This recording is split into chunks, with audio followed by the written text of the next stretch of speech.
वालेकुम। तो आज हम शुरू करते हैं कैल्शियम डिसऑर्डर्स। कैल्शियम जो है वो इसमें हम दो चीज़ें पढ़ेंगे, हाइपोकैल्सीमिया और हाइपरकैल्सीमिया। अच्छा, नॉर्मल सीरम कैल्शियम लेवल्स जो होते हैं वो 8.5 टू 10.2 mg पर DL होते हैं, ठीक है। अगर 8.5 से कम हो जाए तो हम उसे कहेंगे हाइपोकैल्सीमिया, 10.2 से ज़्यादा हो जाएंगे उसको हम कह देंगे हाइपरकैल्सीमिया, ठीक है। सबसे पहले हम पढ़ लेते हैं हाइपर कैल्सीमिया। तो हाइपरकैल्सीमिया हम तब कहेंगे जब सीरम कैल्शियम लेवल 10.2 से 10.2 mg पर DL, ठीक है, इससे ज़्यादा होंगे। इससे सीरम कैल्शियम लेवल जब ज़्यादा होगा तब हम कहेंगे उसको हाइपरकैल्सीमिया। अच्छा, हाइपरकैल्सीमिया के कॉजेज़ अगर हम देख लें तो सबसे मोस्ट कॉमन कॉज जो हाइपरकैल्सीमिया का है वो है मैलिग्नेंसी। मैलिग्नेंसी कैसी? फॉर एग्जांपल मैलिग्नेंसी मतलब मैलिग्नेंसी क्यों रीज़न हो हाइपरकैल्सीमिया का?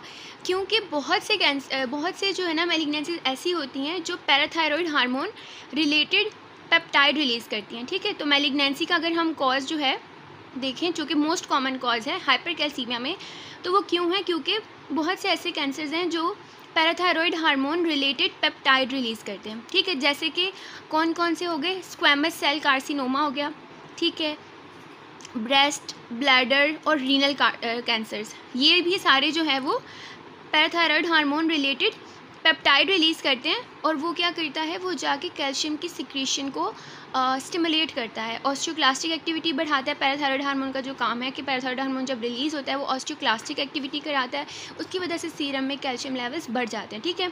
तो squamous cell carcinoma, breast, bladder, renal, CA, ये सारे जो है वो parathyroid hormone related peptide release करते हैं, जिसकी वजह से जो है वो इंक्रीज कैल्शियम लेवल होते हैं, ठीक है। दूसरा फिर क्या रीज़न हो सकता है? जैसे हिमेटोलॉजिकल मैलिग्नेंसीज होती हैं, उनमें साइटोकाइंस बहुत ज़्यादा रिलीज़ होते हैं, ठीक है। साइटोकाइंस का काम भी यही होता है कि वो जो है वो जाकर ऑस्टियोक्लास्टिक एक्टिविटी को बढ़ाता है, ठीक है, ऑस्टियोक्लास्टिक एक्टिविटी को बढ़ाता है। तो साइटोकाइंस किस में ज़्यादा रिलीज़ होते हैं? तो हेमेटोलॉजिकल अगर मैलिग्नेंसी होती है कोई तो उसमें। अच्छा, फिर इसके अलावा जो है वो जब कुछ कैंसर्स होते हैं जिनकी मेटास्टेसिस बोन में बहुत कॉमन है, जैसे ब्रेस्ट कैंसर हो गया, मल्टीपल माइलोमास, ठीक है। तो इनमें क्या होता है कि लोकली जब वहाँ जाके जहाँ पे भी वो मेटास्टेसाइज होते हैं ना, वहाँ जाके उधर ऑस्टियोलाइसिस करवाते तो उसके नतीजे में फिर सीरम कैल्शियम लेवल्स बढ़ जाते हैं, ठीक है। अब हम नेक्स्ट कॉज अगर पढ़ें कि मैलिग्नेंसी के अलावा, मैलिग्नेंसी जो कि मोस्ट कॉमन कॉज है, इसके अलावा और क्या क्या कॉजेज़ हो सकते हैं हमारे पास हाइपरकैल्सीमिया के? तो उसमें आता है विटामिन डी की इंटॉक्सिकेशन। जब बॉडी में विटामिन डी बहुत ज़्यादा हो जाएगा, फॉर एग्जांपल किसी ने जो है वो विटामिन डी की सप्लीमेंट्स बहुत ज़्यादा ले ली हैं या फिर इंजेक्शन लगवा लिए हैं, कि इंटॉक्सिकेशन हो गई। अब विटामिन डी बॉडी में ज़्यादा है तो वो कैल्शियम की एब्जॉर्प्शन भी ज़्यादा कराएगा, ठीक है। फिर कुछ ग्रैनुलोमैटस डिजीज़ होती हैं, जैसे सार्कोइडोसिस हो गया। सार्कोइडोसिस का काम क्या है कि सार्कोइडोसिस में बेसिकली होता क्या है कि वो भी विटामिन डी को बहुत ज़्यादा एक्टिवेट कराता है, ठीक है। फिर विटामिन डी जब एक्टिवेट होगा कैल्शियम रिलीज़ होगा। पेजेट्स डिजीज़ ऑफ बोन होती है, उसमें भी ऑस्टियोक्लास्टिक एक्टिविटी बहुत ज़्यादा होती है। फिर एक मिल्क अल्कली सिंड्रोम होता है, उसमें ड्यूडेनल एब्जॉर्प्शन बहुत ज़्यादा होती है कैल्शियम की, ठीक है। फिर हमारे पास कुछ डायूरेटिक्स होते हैं, जैसे थायराइड डायूरेटिक हो गया, फिर एड्रिनल इनसफिशेंसी हो गया। अच्छा, अब जो है अगर हम बात करें कि पैराथायरॉयड रिलेटेड जो है वो, अगर हम बात करें कि पैराथायरॉयड रिलेटेड कैल्शियम लेवल्स कब बढ़ते हैं, तो वो तब बढ़ते हैं जब पैराथायरॉयड हार्मोन बॉडी में ज़्यादा होता है। पैराथायरॉयड हार्मोन बॉडी में ज़्यादा होगा, कैल्शियम लेवल ज़्यादा होंगे, ये तो ऑब्वियस सी बात है। अब तीन तरह के हाइपर पैराथायरॉयडिज्म है, एक है प्राइमरी, एक है सेकेंडरी, एक है टर्शरी। ये डिटेल में मैं आपको हाइपर पैराथायरॉयडिज्म की वीडियोस में बताऊंगी। अभी के लिए बस इतना है कि अगर हाइपरकैल्सीमिया हो रहा है ड्यू टू पैराथायरॉयड हार्मोन का एलिवेटेड लेवल्स, तो उसमें या तो प्राइमरी इन्वॉल्व है या टर्शरी हाइपर पैराथायरॉयडिज्म इन्वॉल्व है, ठीक है। इसके अलावा लिथियम एक बहुत मेन कॉज है हाइपर पैराथायरॉयडिज्म कराने का। क्यों? क्योंकि लिथियम क्या करता है कि पैराथायरॉयड ग्लैंड जो है ना, पैराथायरॉयड ग्लैंड, इसके ऊपर होते हैं कैल्शियम सेंसर्स, जो कि कैल्शियम को सेंस करते हैं। कैल्शियम यहाँ पर आके, कैल्शियम जब बॉडी में ज़्यादा होता है वो यहाँ पे आके जो है ना नेगेटिव फीडबैक देता है, जिसकी वजह से पैराथायरॉयड हार्मोन जो है वो कम रिलीज़ होता है, उसकी नेगेटिव इनहिबिशन होती है ताकि बॉडी में बैलेंस रहे। अब लिथियम क्या करता है? लिथियम आके इसको डीसेंसिटाइज कर देता है, ठीक है। डीसेंसिटाइज कर देगा तो ये जो रिसेप्टर्स हैं कैल्शियम को सेंस नहीं कर पाएंगे, बॉडी में कैल्शियम बढ़ता जाएगा, लेकिन पैराथायरॉयड ग्लैंड जब उसे सेंस ही नहीं कर पा रहा तो फिर वो कैसे स्टॉप करेगा पैराथायरॉयड हार्मोन की रिलीज़ को, ठीक है। तो पैराथायरॉयड हार्मोन भी बॉडी में बढ़ता जाता है, तो उसकी वजह से मज़ीद कैल्शियम बॉडी में बढ़ता जाता है, ठीक है। तो लिथियम एक बहुत इंपॉर्टेंट जो है ना इसका कॉज है। अच्छा, फिर एक और हमारे पास एक चीज़ होती है फेमिलियल हाइपोकैल्सियूरिक हाइपरकैल्सीमिया। फेमिलियल हाइपोकैल्सियूरिक हाइपरकैल्सीमिया, तो इसको हम FHH भी कहते हैं, ठीक है। इसमें क्या होता है कि जो रिसेप्टर्स होते हैं, कैल्शियम सेंसर रिसेप्टर, जैसे पैराथायरॉयड ग्लैंड में होते हैं, एक किडनी में भी होते हैं।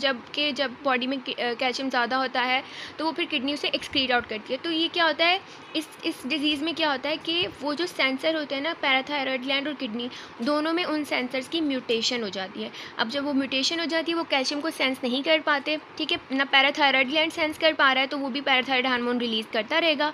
इसके अलावा अगर किडनी सेंस नहीं कर पा रही तो किडनी जब उसे सेंस नहीं कर पा रही तो वो फिर रिटेन करेगी। जाहिर सी बात है, अगर किडनी सेंस कर पाती तो वो उसको रिमूव करती ना बॉडी से।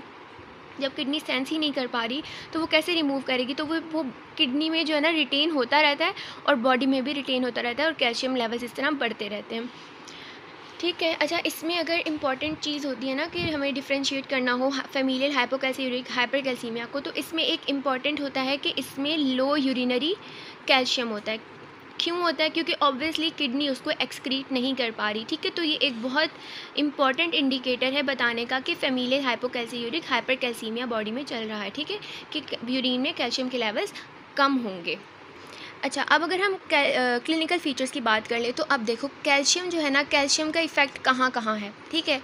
सबसे पहले अगर बोन्स की बात कर लें, अब बोन्स में से कैल्शियम रिलीज़ होता जा रहा है, ठीक है। तो बोन्स जो है ना ब्रिटल सी हो जाएंगी, फिर वो पेन बहुत करेंगी, ठीक है। तो पेनफुल बोन्स हमें मिलेंगी, ब्रिटल बोन्स मिलेंगी।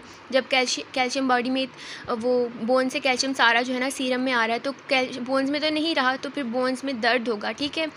और इसके अलावा जब ना अगर हम किडनीज़ की बात कर लें तो कैल्शियम अगर वहाँ से एक्सक्रीट आउट नहीं हो रहा, या फिर कैल्शियम लेवल्स इतने ज़्यादा हैं कि वो किडनी की उससे कैपेसिटी से बहुत ज़्यादा हो गया, तो अब किडनी फिर उसको रिटेन करने लग जाएगी। जब किडनी रिटेन करेगी तो वो उसके ट्यूब्यूल्स में, उसके जो है वो टिश्यूज़ में जाके स्टोन्स बना देगा, ठीक है, हाइपरकैल्सीमिया। फिर इसके अलावा ये जीआई गट मोटिलिटी को इफ़ेक्ट करेगा। जब गट मोटिलिटी इफ़ेक्ट होगी तो ये कॉन्स्टिपेशन करवाएगा, ठीक है। कॉन्स्टिपेशन होगा तो एब्डोमिनल पेन होगा, ठीक है। इसके अलावा हमारी न्यूरल एक्टिविटी जो है इससे वो अफेक्ट होती है। कैल्शियम मेन रोल अदा करता है न्यूरोट्रांसमीटर्स की रिलीज़ का, हमारी जो है ना कंडक्टिविटी का। तो जब वो न्यूरल एक्टिविटी अफेक्ट होगी तो फिर हमारे पास साइकिक सिम्टम्स भी आएंगे। तो इसका एक निमोनिक है, painful bones, renal stones, abdominal groans and psychic moans, ठीक है। ये एक जो है इसका हाइपरकैल्सीमिया का वो होता है निमोनिक है, जिससे क्या है कि पेनफुल बोन्स, ये देखें यहाँ लिखा हुआ है, पेनफुल बोन्स हैं, ठीक है। ऑब्वियसली बोन्स जो है वो नाजुक हो गई हैं, ठीक है, और पेन हो रहा है। रीनल स्टोन्स बनेंगे, एब्डोमिनल ग्रोन्स वो कॉन्स्टिपेशन की वजह से, और साइकिक मोन्स, ठीक है। इसके अलावा अगर हम बात करें तो न्यूरल एक्टिविटी की वजह से फिर अगर बहुत ज़्यादा हाइपरकैल्सीमिया ना, शुरू में थोड़े बहुत साइकिक सिम्टम्स आएंगे, फिर वो कन्फ्यूजन तक जा सकता है और इतना भी बढ़ सकता है कि ऑल्टर्ड मेंटल स्टेटस हो जाए, ठीक है। बंदा बेहोश भी हो सकता है, अपना जो है वो कॉन्शियसनेस वो लॉस कर सकता है, ठीक है।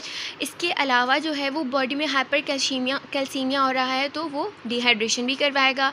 इसके अलावा अगर हम हार्ट की बात कर लें तो हार्ट की कंडक्टिविटी भी कैल्शियम कंट्रोल कर रहा होता है। मेन रोल होता है कैल्शियम का हार्ट की कंडक्टिविटी में, वो हम डिटेल में पढ़ेंगे कार्डियोवैस्कुलर सिस्टम में। हार्ट में फिर इसकी वजह से जब हाइपरकैल्सीमिया होगा तो शॉर्ट क्यूटी इंटरवल होगा, ये बहुत इंपॉर्टेंट है। शॉर्ट क्यूटी इंटरवल होता है हाइपरकैल्सीमिया में, ठीक है। अच्छा, फिर इसके अलावा जो है वो ऑब्वियसली वो जब रीनल डैमेज करेगा, रीनल डैमेज होगा तो रीनल सिम्टम्स मज़ीद आएंगे।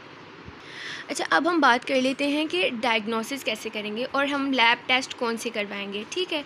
तो जब भी हमारी बॉडी में कैल्शियम लेवल्स ज़्यादा होंगे, सबसे पहले हमारा जो है ना शक जाएगा पैराथायरॉयड ग्लैंड के, कि हाइपर पैराथायरॉयडिज्म तो नहीं हो रहा। तो इसलिए बेस्ट इनिशियल जो होता है ना, बेस्ट इनिशियल टेस्ट जो होता है इसमें हाइपरकैल्सीमिया में, वो कौन सा होता है? पैराथायरॉयड हार्मोन लेवल्स चेक करने होते हैं। अगर पैराथायरॉयड हार्मोन लेवल्स बढ़े हुए हैं तो फिर हमें अंदाज़ा हो जाता है कि हाइपर पैराथायरॉयडिज्म की वजह से, फिर हम वो बाद में डिफ्रेंशिएट कर लेते हैं प्राइमरी है या टर्शियरी है। लेकिन अगर पैराथायरॉयड हार्मोन कम है, अगर पैराथायरॉयड हार्मोन कम है तो हमारा सबसे पहले शक जो है वो जाएगा मैलिग्नेंसी में, क्योंकि malignancy is the most common cause of hypercalcaemia with low parathyroid hormones, okay. ये याद रखने कि malignancy is the most common cause. अच्छा, फिर अब इसके हम ट्रीटमेंट की बात कर लेते हैं। तो ट्रीटमेंट में अब देखें, डिहाइड्रेशन तो होगी, ठीक है। तो सबसे पहले हमारा काम होगा हाइड्रेशन, हाइड्रेट करना है इसको अच्छे से, ठीक है। अच्छे से हाइड्रेट कर लिया, आईवी फ्लूइड्स दिए, आईवी फ्लूइड्स के बाद जो है हमने इसको डायूरेटिक्स देने ताकि बॉडी से कैल्शियम को एक्सक्रीट आउट करे, ठीक है। डायूरेटिक्स में हम फ्यूरोसेमाइड ज़्यादा देते हैं, ठीक है, जिसको हम लेसिक्स भी कहते हैं। तो फ्यूरोसेमाइड हम दे रहे होते हैं। इसके अलावा जो है वो अगर इन दोनों से भी कंट्रोल नहीं हो रहे कैल्शियम लेवल, तो हम कैल्सीटोनिन देते हैं। कैल्सीटोनिन फास्ट एक्ट करता है, फ़ौरन से बॉडी में कैल्शियम लेवल को बैलेंस करता है, ठीक है। अच्छा, लॉन्ग टर्म में हमने देना हो तो हम बिसफॉस्फोनेट्स देते हैं, बिसफॉस्फोनेट्स जिसमें पेमिड्रोनेट बहुत कॉमन है। अच्छा, फिर अगर सार्कोइडोसिस या कोई इन्फ्लेमेटरी कंडीशन है तो हम उसमें स्टेरॉइड्स देंगे, ठीक है। ये हो गया हमारा हाइपरकैल्सीमिया कंप्लीट। अब हम हाइपोकैल्सीमिया पढ़ते हैं।